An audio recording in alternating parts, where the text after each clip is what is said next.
الحمد لله نحمده ونستعينه من يهده الله فلا مضل له ومن يضلله فلا هادي له ونشهد أن سيدنا وحبيبنا ومولانا محمدا عبده ورسوله أما بعد فأعوذ بالله من الشيطان الرجيم بسم الله الرحمن الرحيم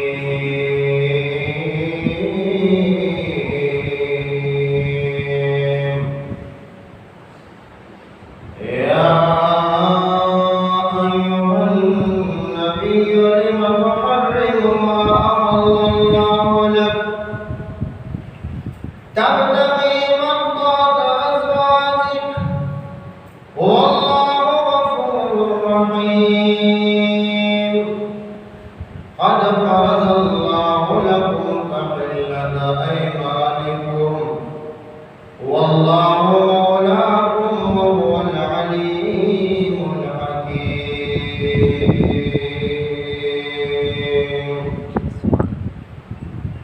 قال النبي صلى الله عليه وسلم الكيس من دار نفسه وعمل لما بعد الموت والعاجز من أتبع نفسه هواها وتمنى اللهم صل على محمد وعلى آل محمد كما صليت على إبراهيم وعلى آل إبراهيم إنك حميد مجيد اللهم بارك على محمد وعلى آل محمد كما باركت على إبراهيم وعلى آل إبراهيم إنك حميد مجيد سبحان اللہ. میرے محترم سامعین، پچھلے جمعے کو میں نے آپ کے سامنے ایک موضوع رکھا تھا، ہو سکتا ہے وہ موضوع آپ کو یاد ہو. ویسے 2-3 جمعوں سے مسلسل ہم موت کے بارے میں آپ کے سامنے قرآن و سنت سے معجزات اور دلائل پیش کر رہے ہیں. اللہ تبارک و تعالی سے دعا ہے کہ اللہ ہمیں آخرت کی فکر کرنے اور موت کو یاد کرنے اور موت کے لیے نیک اعمال کرنے کی توفیق عطا فرمائے. آمین.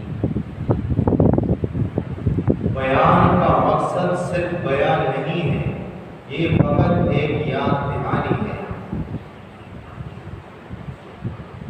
نبی اکرم صلی اللہ علیہ وسلم نے شروع میں لوگوں کو قبرستان جانے سے منع فرمایا. پھر اس کے بعد اس کی وجہ تھی. جب وہ وجہ ختم ہو گئی تو نبی اکرم صلی اللہ علیہ وسلم نے صحابہ سے، لوگوں سے، مسلمانوں سے یہ فرمایا کہ اب قبرستان کی زیارت کے لیے چلے جاؤ، کیونکہ اس سے آخرت کی یاد تازہ ہوتی ہے. قبرستان جانے کا ایک ہی مقصد ہے، بارہا آپ کے سامنے عرض کر چکا ہوں. قبرستان جانے کا ایک ہی مقصد ہے، وہ ہے آخرت کی یاد.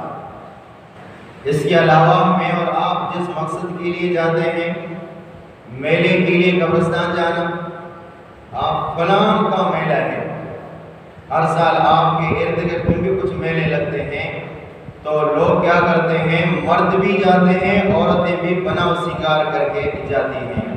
یہ ان کے مردوں کی غیرت پر سوال اٹھتا ہے کہ تم خود ایسی جگہوں پر جاتے ہو، اگر جانا ہے آخرت کی یاد کے لیے تو آج جاؤ نا، روزانہ جاؤ۔ آپ ایسے موقع پر جاؤ کہ آپ مطلب آخرت کو بھلا بیٹھے ہو، آخرت آپ کے ذہن سے نکل چکی ہے، تو اس دن آپ چلے جاؤ۔ اس دن آپ کے دل کے اندر اتنی خوشی آ گئی، آپ کے ماحول میں اتنی خوشی آ گئی کہ آپ دنیا میں مگن رہے، دنیا میں موج مستی کرنے لگے، آخرت کی یاد آپ کے ذہن سے نکل گئی، فوراً قبرستان چلے جاؤ تاکہ آخرت کی یاد، دل کو دیکھ کر آخرت کی یاد آ جائے۔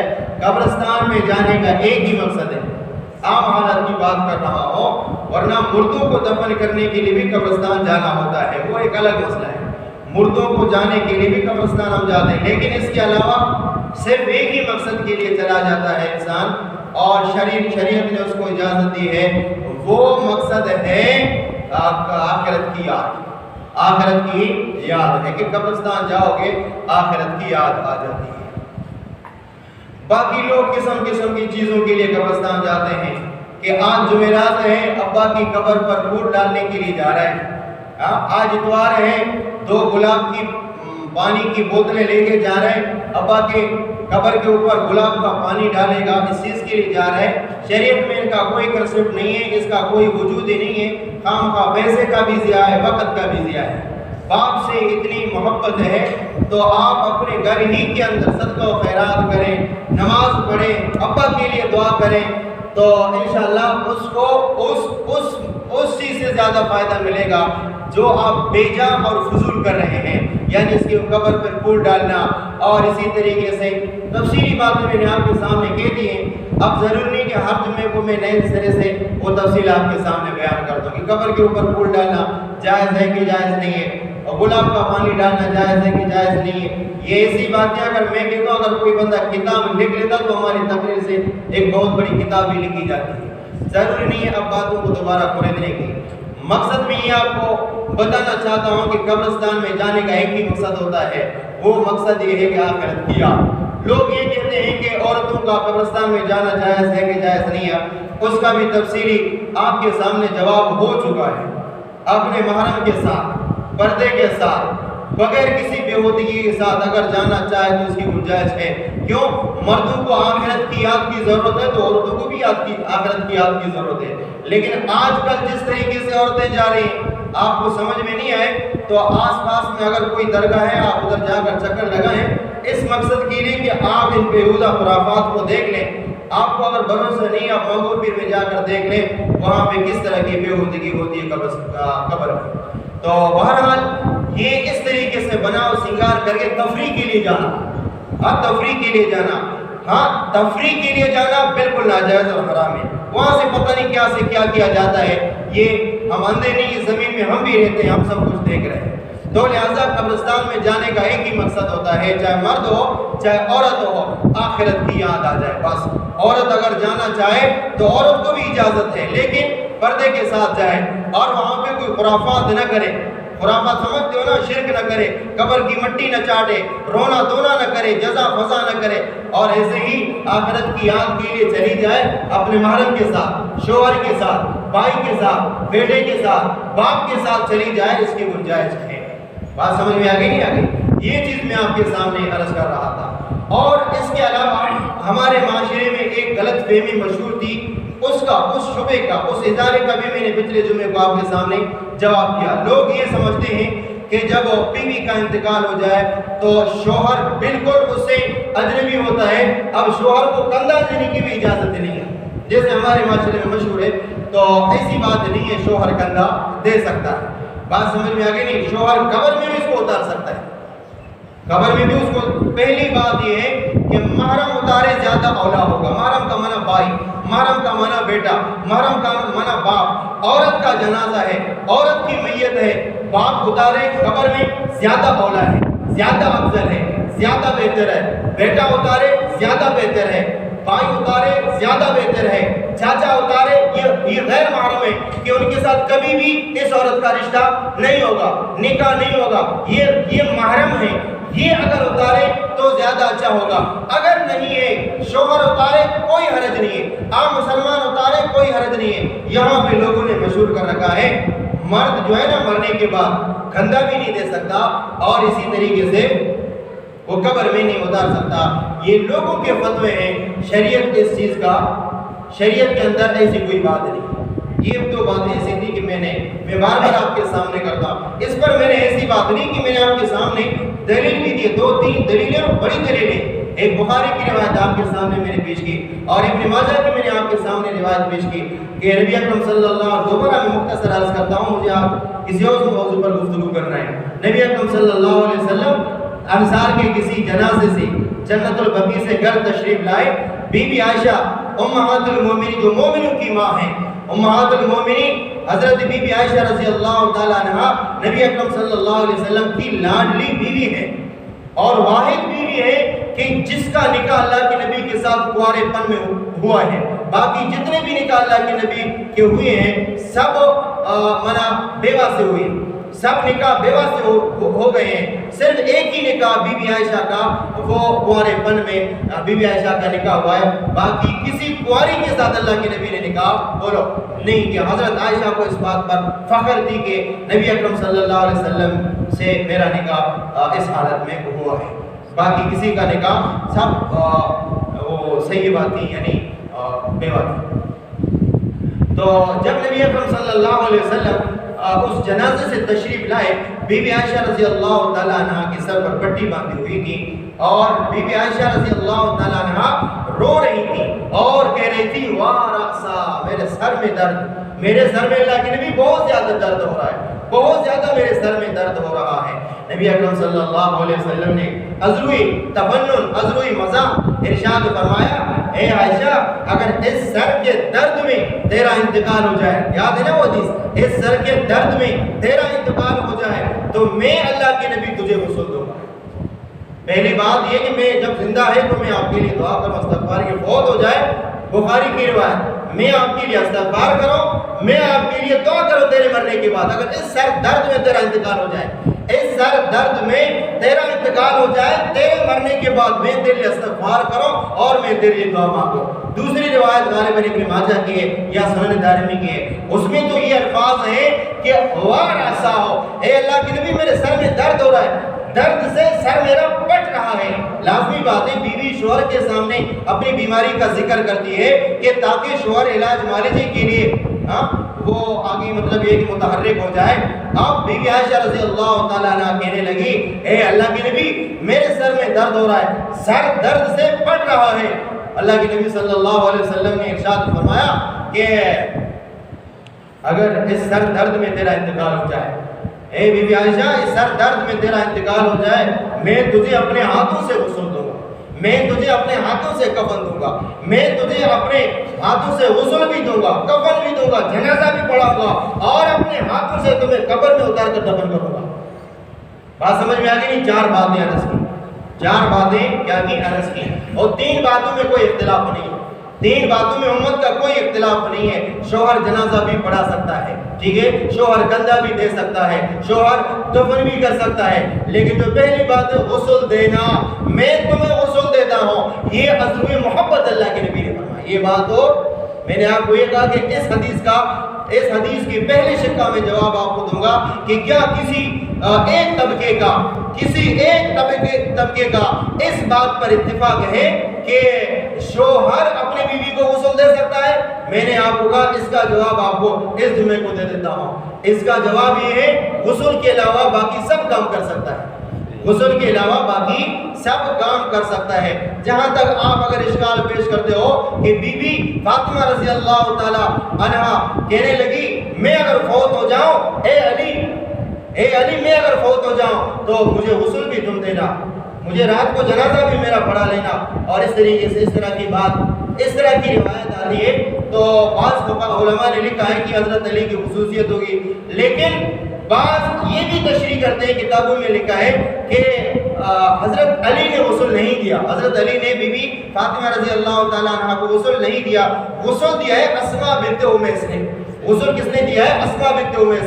اور اسماء بنت امیس کون ہے؟ صدیق اکبر کی گھر والی، صدیق اکبر کی گھر والی ہے، یہ دوسری رائے ہے۔ تو بہرحال غسل دینے کے علاوہ باقی سب باتوں میں اتفاق ہے کہ شوہر کندھا بھی دے سکتا ہے، شوہر جنازہ بھی پڑھا سکتا ہے، اور شوہر اپنی گھر والی کا چہرہ بھی دیکھ سکتا ہے، ایسی کوئی بات نہیں ہے۔ لیکن میں نے آپ سے یہ کہا کہ ہم تو مرنے کے بعد لوگوں کو قدر دیتے ہیں، جب تک زندہ ہے تو لوگ چہرے نہیں دیکھتے، مرنے کے بعد پوچھتے ہیں کہ چہرہ دیکھنا جائز ہے جائز نہیں، کندھا دینا جائز ہے کہ جائز نہیں ہے، جبکہ وہ عورت زندہ تھی تو میں اور آپ کندھا توڑتے تھے، کندھا توڑتے تھے، سر پھوڑتے تھے، اب مرنے کے بعد اس چہرے کو تھپڑ بھی مارتے ہیں۔ اللہ کے نبی صلی اللہ علیہ وسلم نے چہرہ پر مارنے پر منع فرما دیا کہ چہرے پر نہ مارو، بلکہ ایک روایت کے اندر یہاں تک آیا کہ کسی کے چہرے کو نہ مارو، کیونکہ چہرے کو اللہ نے اپنے دست قدرت سے بنایا ہے۔ بات سمجھ میں آگئی نہیں آگئی؟ تو اسی چہرے کو تھپڑ مارتے ہیں، ذلیل کرتے ہیں، رسوا کرتے ہیں، مرنے کے بعد پوچھتے ہیں کہ استاد پھر اس کا چہرہ دیکھنا جائز ہے کہ جائز نہیں؟ اب دیکھنے کا کیا فائدہ؟ جو پیار دینا تھا، محبت دینی تھی، اس وقت میں اور آپ پیار اور محبت نہ دے سکے، میں اور آپ اس بیوی کو محبت نہ دے سکے، گالی پہ بٹھایا، گالی پہ کھڑا کر دیا، مرنے کے بعد پوچھتے ہیں۔ ہمارے ہاں تو انسان کی قدر دیکھو، جب تک زندہ ہے کوئی پوچھتا نہیں ہے، مرنے کے بعد فلاں زندہ باد زندہ باد زندہ باد، یہ جتنے زندہ باد کے آپ کو ہمارے ملک کے اندر نعرے لگ رہے ہیں سب کر چکے ہیں۔ یہ جتنے زندہ باد کے نعرے لوگ لگا رہے ہیں نا پارٹی والے، فلاں زندہ باد فلاں زندہ باد، ان میں سے ایک بھی زندہ نہیں ہے، ان میں سے ایک بھی زندہ نہیں ہے۔ جب تک زندہ تھے کوئی زندہ باد نہیں ہے، مرنے کے بعد سب زندہ باد، مرنے کے بعد سب زندہ باد۔ تو اب یہ ہے کہ زندگی میں قدر کرو۔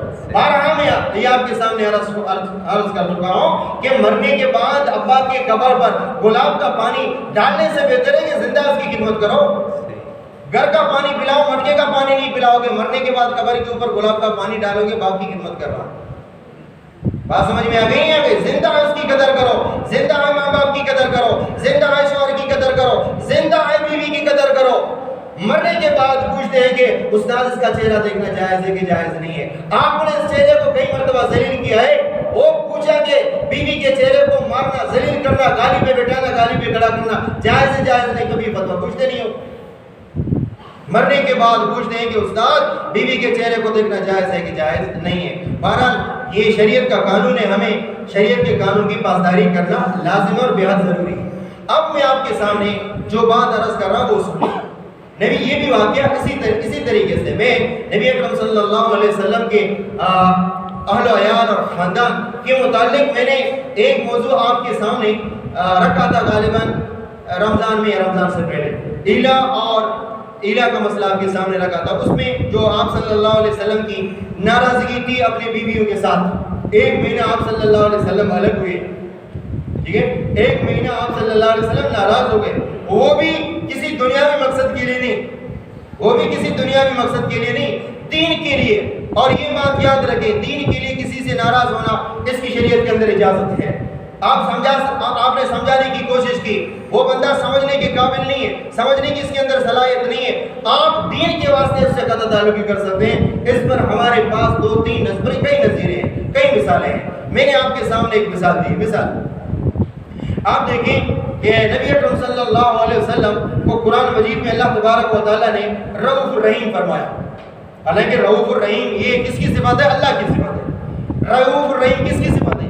اللہ کی صفت ہے، یعنی مہربان رحم کرنے والا، یہ کس کی صفت ہے؟ اللہ کی صفت ہے۔ لیکن قرآن مجید میں اللہ نے ایک مقام کے اندر محمد صلی اللہ علیہ وسلم کو بھی رؤوف الرحیم قرار دیا، رؤوف الرحیم کا لقب دیا۔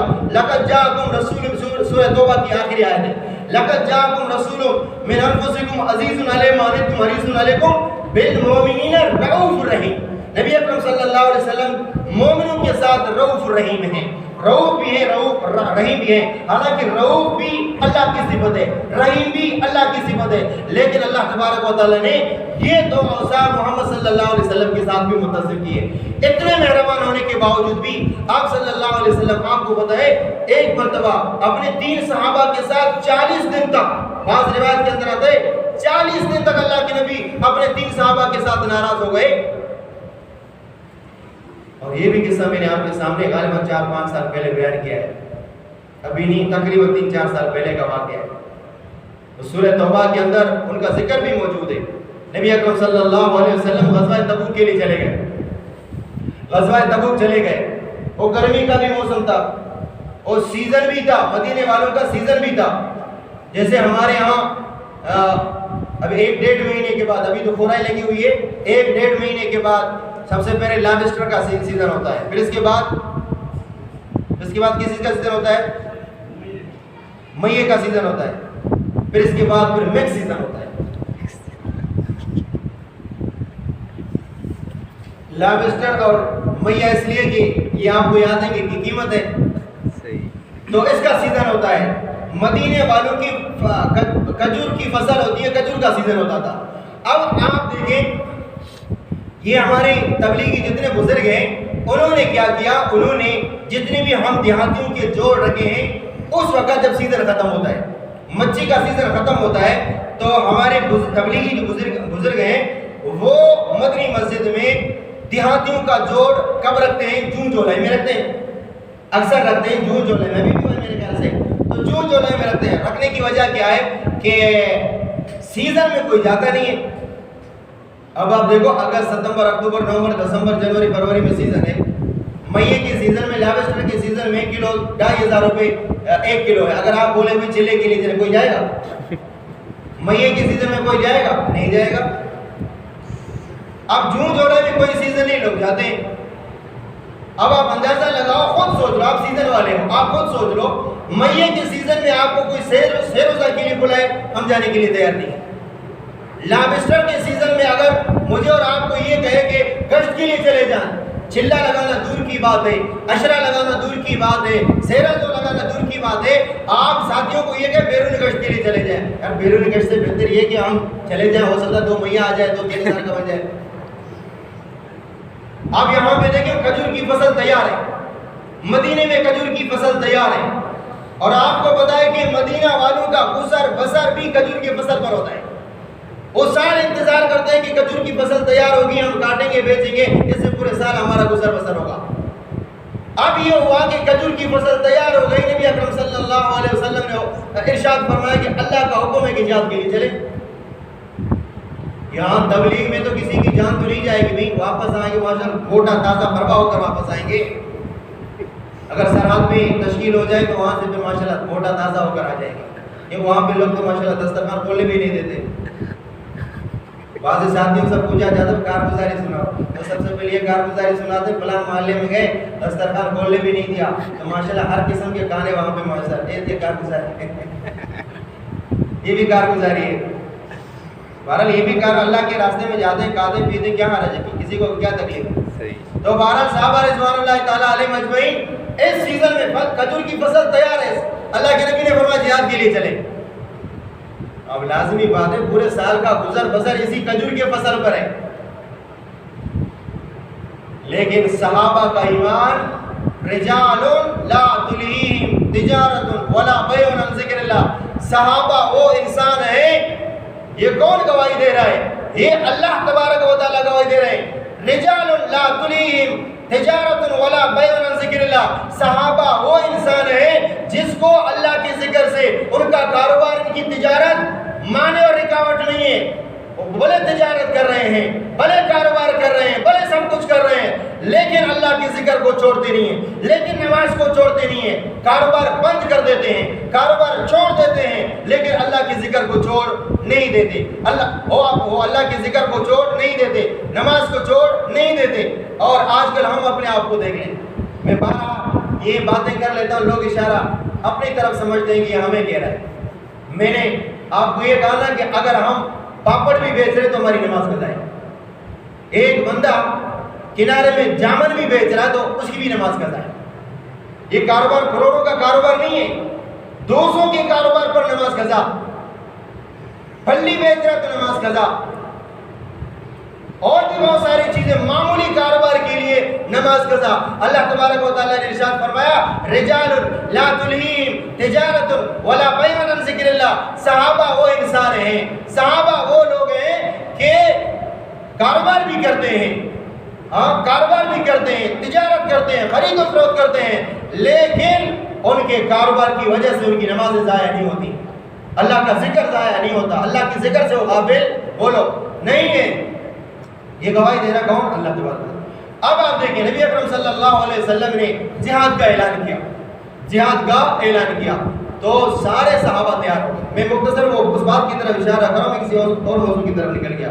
میں عرض آپ کے سامنے یہ کر رہا تھا دین کی خاطر کسی سے ناراض ہونا جائز ہے، میں اس موضوع کے لیے تمیز بنا رہا ہوں آپ کے لیے، تو موضوع انشاءاللہ اگلے جمعہ بیان ہوگا، صرف تمیز بیان ہوگی اس میں۔ تو اب بات یہ ہو گئی کہ نبی اکرم صلی اللہ علیہ وسلم نے ارشاد فرمایا کہ جہاد کے لیے چلیں، سارے صحابہ رضوان اللہ تعالیٰ علیہ مجمعین جہاد کے لیے چلے گئے، تیار ہو گئے، اللہ کے نبی نے چندہ کیا، اس بات کا بھی ذکر ہم نہیں کریں گے۔ تو بہرحال سارے صحابہ تیار ہو گئے، اللہ کے نبی نکل پڑے جہاد کے لیے، تو خود بنفس نفیس اللہ کے نبی اس جہاد میں شریک ہیں، خود بنفس نفیس اللہ کے نبی بھی اس جہاد میں شریک ہیں۔ یہ غزوہ ہے، جنگ کی دو قسم، اللہ کے نبی کی زندگی میں جو جنگیں ہوئی دو قسم کی، ایک کا نام غزوہ، ایک کا نام سریہ۔ سریہ اس کو کہتے ہیں کہ اللہ کے نبی کے حکم پر صحابہ گئے، اللہ کے نبی شامل نہیں ہے۔ غزوہ اسے کہا جاتا ہے صحابہ بھی شامل ہیں، اللہ کے نبی بھی شامل ہیں۔ ایسے اللہ کے نبی کے دور میں غالباً 70 سے 75 جنگیں لڑی گئیں، اس میں 30 جنگوں میں اللہ کے نبی بنفس نفیس خود شامل ہیں، یعنی 30 غزوے، باقی سارے سریے۔ تو آپ صلی اللہ علیہ وسلم کے حکم پر سارے صحابہ تیار ہو گئے، بلکہ نکل گئے۔ ان میں 3 صحابہ ایسے تھے پیچھے رہ گئے۔ پیچھے رہنے کا مقصد یہ نہیں تھا کہ ان کے دل کے اندر معاذ اللہ کوٹ تھی، ان کے دل کے اندر کوئی نفرت تھی، ان کے دل کے اندر اسلام کے کسی حکم کی اہانت تھی، نہیں۔ 3 صحابہ کعب بن مالک، مرارہ بن ربیع، ہلال بن امیہ، انہوں نے کہا ہمارے پاس اچھی خاصی سواریاں ہیں، اللہ کے نبی اگر چلے جائیں، ایک دن پہلے سے نکل جائیں، ہمارے پاس ایسی سواریاں ہیں ہم انشاءاللہ ادھر پہنچ جائیں گے۔ ان صحابہ کے خیال کے اندر یہ تھا، اور پکا ٹکا مومن صحابہ ہلال بن امیہ، مرارہ بن ربیع، کعب بن مالک، آپ صلی اللہ علیہ وسلم صحابہ کے ساتھ چلے گئے۔ انہوں نے کہا کل چلیں گے، ہمارے پاس نفیس گھوڑے، عمدہ گھوڑے ہیں، تیز دوڑنے والے گھوڑے، بھلے وہ چلے جائیں ہم پہنچ جائیں گے۔ چنانچہ ایسا ہوا کہ دوسرے دن آپ دیکھو انسان جب اعمال کے اندر سستی کرتا ہے تو پھر دوسرے اعمال میں بطریق اولا سستی کرتا ہے۔ بہت سارے لوگ کہتے ہیں آج نماز نہیں پڑھیں گے، جمعے سے شروع کریں گے، لوگ کہیں گے نہیں کہیں گے اب عصر کی نماز قضا مسئلہ نہیں، کل صبح سے شروع کریں گے۔ دیکھیں اگر آپ نے آج کی نماز قضا کی نا، آٹومیٹکلی آپ کے دل کے اندر ایسے سستی آ جائے گی کہ آپ کل کی نماز بھی نہیں پڑھ سکیں گے، آپ پرسوں والی میں نماز بھی نہیں پڑھ سکیں گے۔ تو بہرحال تھوڑی سی سستی آ گئی، حالانکہ آپ کافی سے بتا رہا ہوں پکا مومن تھے۔ نبی اکرم صلی اللہ علیہ وسلم بہت آگے نکل گئے، دوسرے دن تیسرے دن، اب اس صحابہ کے دل کے اندر ہے وہ تو بہت آگے نکل گئے، اب ہم جائیں گے تو پتہ نہیں پہنچیں گے نہیں پہنچیں گے۔ پہلے کیا کہا تھا، وہ بھلے چلے جائیں ہمارے پاس نفیس گھوڑے پہنچ جائیں گے۔ جب وہ چلے گئے 1-2 دن کے بعد ان کو خیال ہے اب اگر چلیں گے تو پتہ نہیں پہنچیں گے نہیں پہنچیں گے۔ وہاں پہ جب چلے گئے آپ صلی اللہ علیہ وسلم، کافروں نے سنا کہ آپ صلی اللہ علیہ وسلم لاؤ لشکر، بہت بڑا لاؤ لشکر لے کر پہنچ گئے۔ ان کے دل کے اندر اللہ تبارک و تعالیٰ نے اتنا روک ڈال دیا کہ وہ فرار ہونے پر مجبور ہو گئے۔ لڑائی کی نوبت نہیں آئی، اس جنگ میں لڑائی کی نوبت تو نہیں آئی، وہ کافر فرار ہو گئے۔ آپ صلی اللہ علیہ وسلم وہاں پہ میدان میں صحابہ کی حاضری لے لی، صحابہ کی اللہ کے نبی نے حاضری لے لی۔ یہ حاضری لے لیتے ہیں نا، جیسے ہم بھی کہتے ہیں کہ دیکھتے ہیں کہ کون حاضر ہے کہ نہیں ہے نماز میں، 5 وقتہ بھی دیکھتے ہیں، جمعے کے دن بھی دیکھتے ہیں کون حاضر ہے حاضر نہیں۔ تو یہ حاضری بھی قرآن سے ثابت ہے، لیکن سلیمان علیہ السلام کا واقعہ آپ کو یاد ہے نا، وَتَفَقَّدَ الطَّيْرَ، سلیمان علیہ السلام نے پرندوں کی حاضری لے لی، کہا عدد نظر نہیں آ رہا ہے، لیڈر کو چاہیے کہ اپنے عوام کا خیال رکھے، ایک بھی غائب ہو جاؤ وہ بھی نظر میں ہو جائے، وہ بھی خیال میں آ جائے۔ ہمارے یہاں لیڈروں کا یہ حال ہے کہ مر جاتے ہیں تو پھر جنازے میں آ جاتے، فلاں مر گیا کہ لیڈر جنازے میں پہنچ جاتا ہے۔ یہ 3-4 سال میں جنازے میں بھی نہیں آتے۔ اب جب 5واں سال شروع ہو تو پتہ ہے جب نئے الیکشن آنے والے ہیں، جو نئے الیکشن آنے والے ہیں، اب جو ہمارا لیڈر ہوگا وہ میتوں میں زیادہ نظر آئیں گے، جنازے میں زیادہ نظر آئیں گے۔ کیوں؟ اب ووٹنگ آنے والا ہے۔ تو اب یہ ہوا کہ اللہ کے نبی سلیمان علیہ السلام نے کہا ہدہد نظر نہیں آ رہا ہے، مالی لا ارى الهدهد ام كان من الغائبین۔ اب آئے گا سخت سزا ملے گی، یا تو ذبح کروں گا یا سخت سزا اس کو مل جائے گی۔ کیوں غیر حاضر ہے؟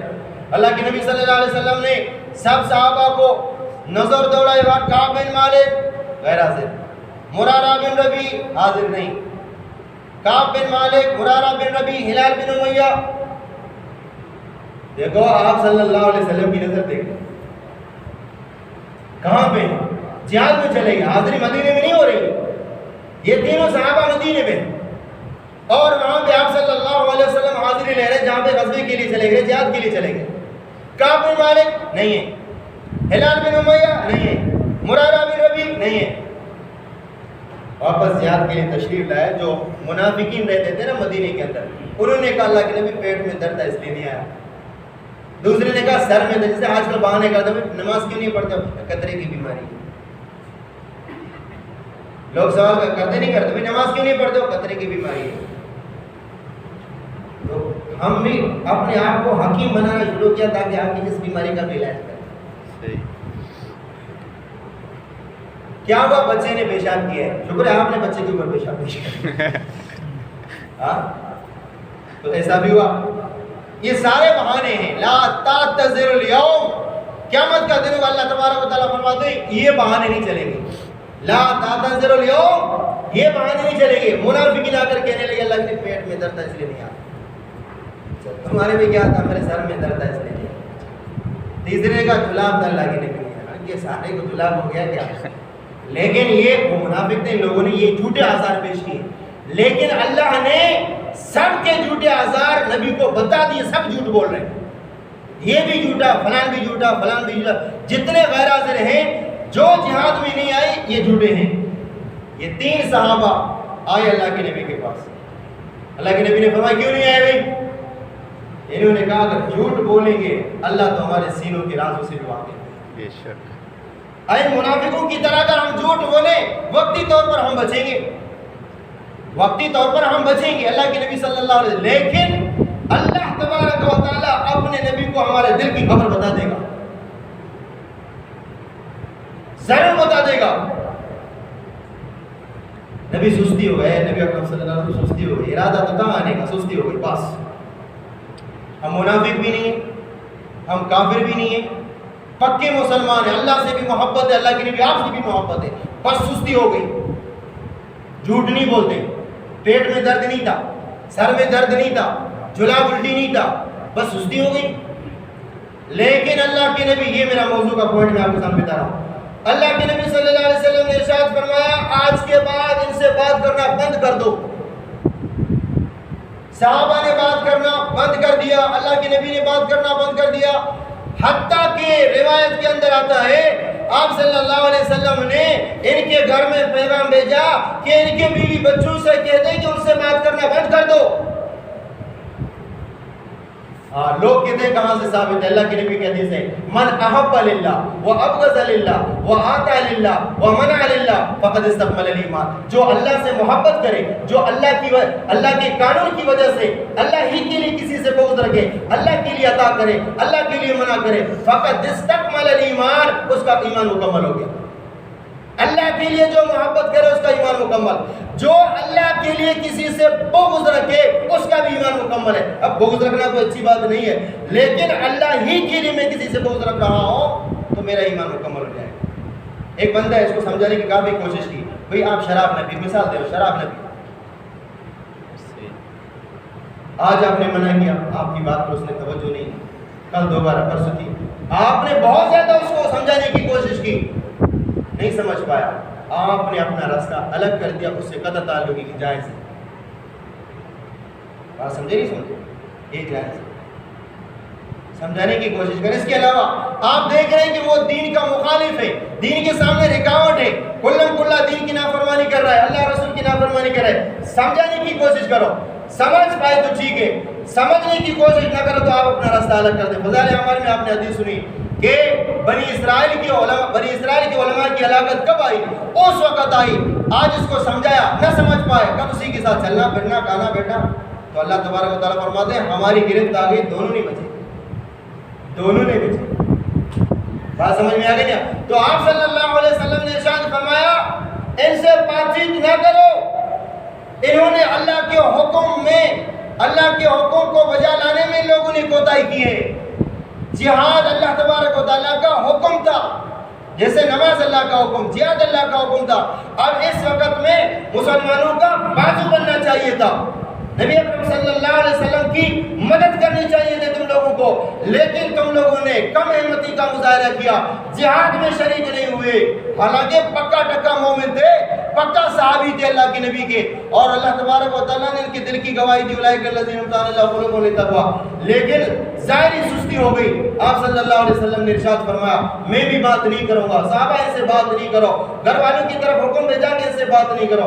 صحابی کہتا ہے کہ قرآن میں یہ الفاظ بھی ہوا, اللہ تبارک و تعالیٰ نے واضح ارشاد فرمایا وَضَاقَتْ عَلَيْهِمُ الْأَرْضُ بِمَا رَحُبَتْ, زمین کشادہ ہونے کے باوجود ان 3 صحابہ پر تنگ ہو گئی, زمین تنگ ہو گئی کہ اللہ کے نبی ہم سے ناراض ہیں. مبادا ایسی صورتحال میں اگر ہم مر جائیں, فوت ہو جائیں, پتہ نہیں ہمارا کیا اثر ہوگا. میں آپ کے سامنے یہ عرض کر رہا ہوں, میں آگے آپ کے سامنے بیان کرتا ہوں کہ کیا ہوگا, کہ تو آپ کے سامنے قصہ میں نے بیان کیا ہے, لیکن عرض کروں گا, تھوڑا سا مختصر عرض کروں گا کہ آپ صلی اللہ علیہ وسلم نے جب ان پر سختی کی, اللہ کے لیے سختی کی, یہ سختی اللہ کے لیے, تاکہ آئندہ کوئی سختی نہ, تاکہ آئندہ کوئی سستی نہ کرے, تاکہ آئندہ کوئی سستی نہ کرے. ان صحابہ نے اللہ سے گرہ وزاری کی, اللہ تبارک و تعالیٰ کے سامنے توبہ وزاری کی. کچھ نے اپنے آپ کو, تو ایک اور طبقہ تھا, اس نے اپنے آپ کو مسجد کے صدر میں باندھ دیا کہ جب تک اللہ تبارک و تعالیٰ میری توبہ کو قبول نہیں فرمائیں گے تب تک میں اپنے آپ کو بولوں گا بھی نہیں.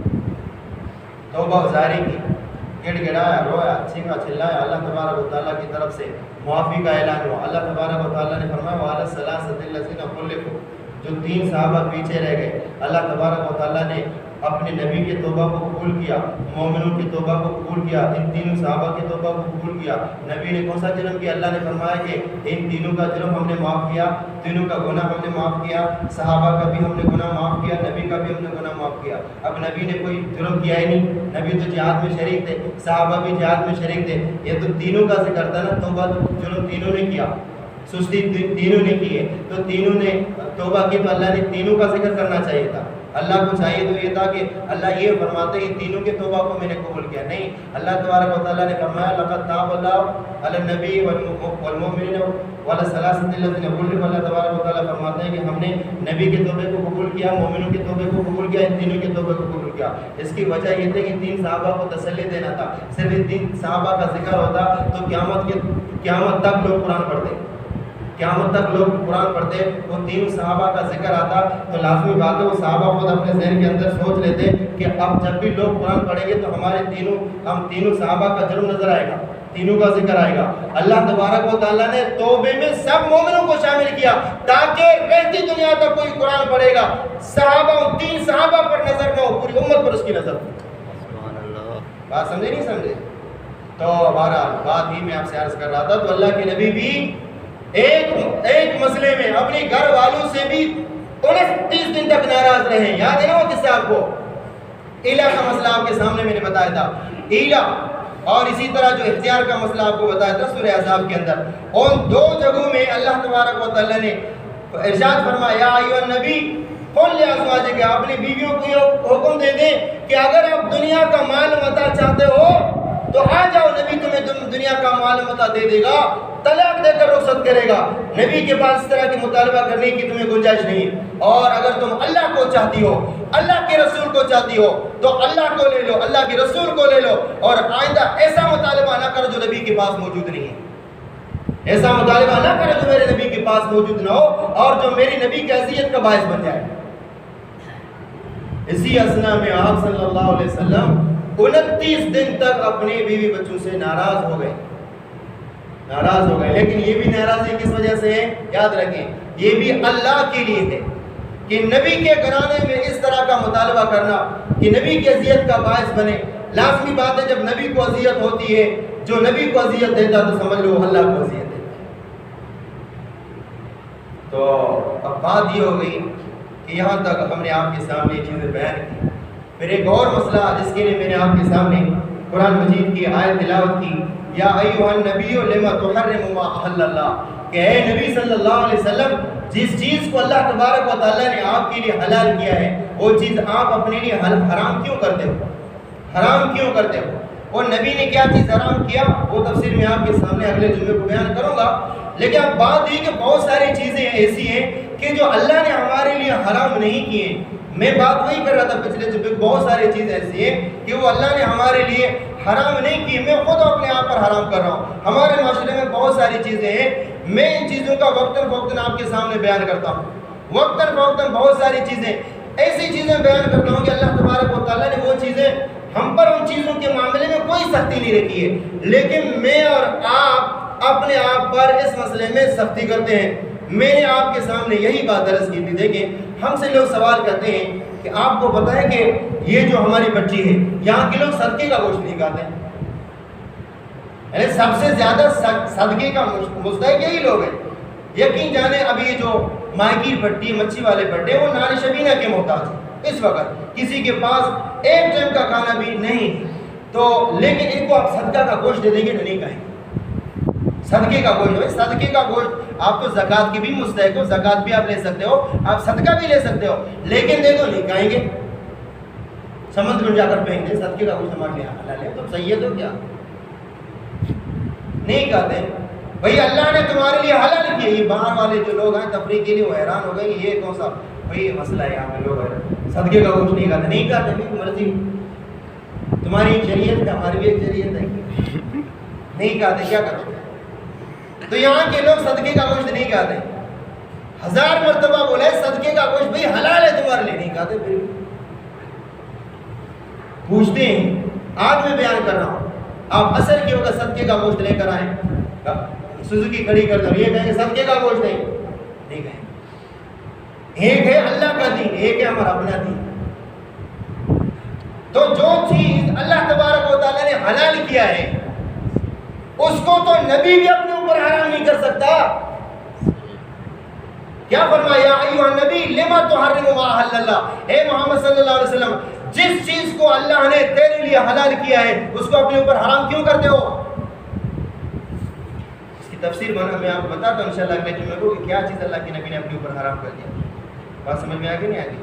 تو چونکہ وقت مکمل ہو گیا، اللہ تبارک و تعالیٰ سے خصوصی دعا ہے کہ اللہ ہمیں صحیح معلوم ہے، قرآن و سنت سمجھنے اس پر عمل کرنے کی توفیق عطا فرمائے۔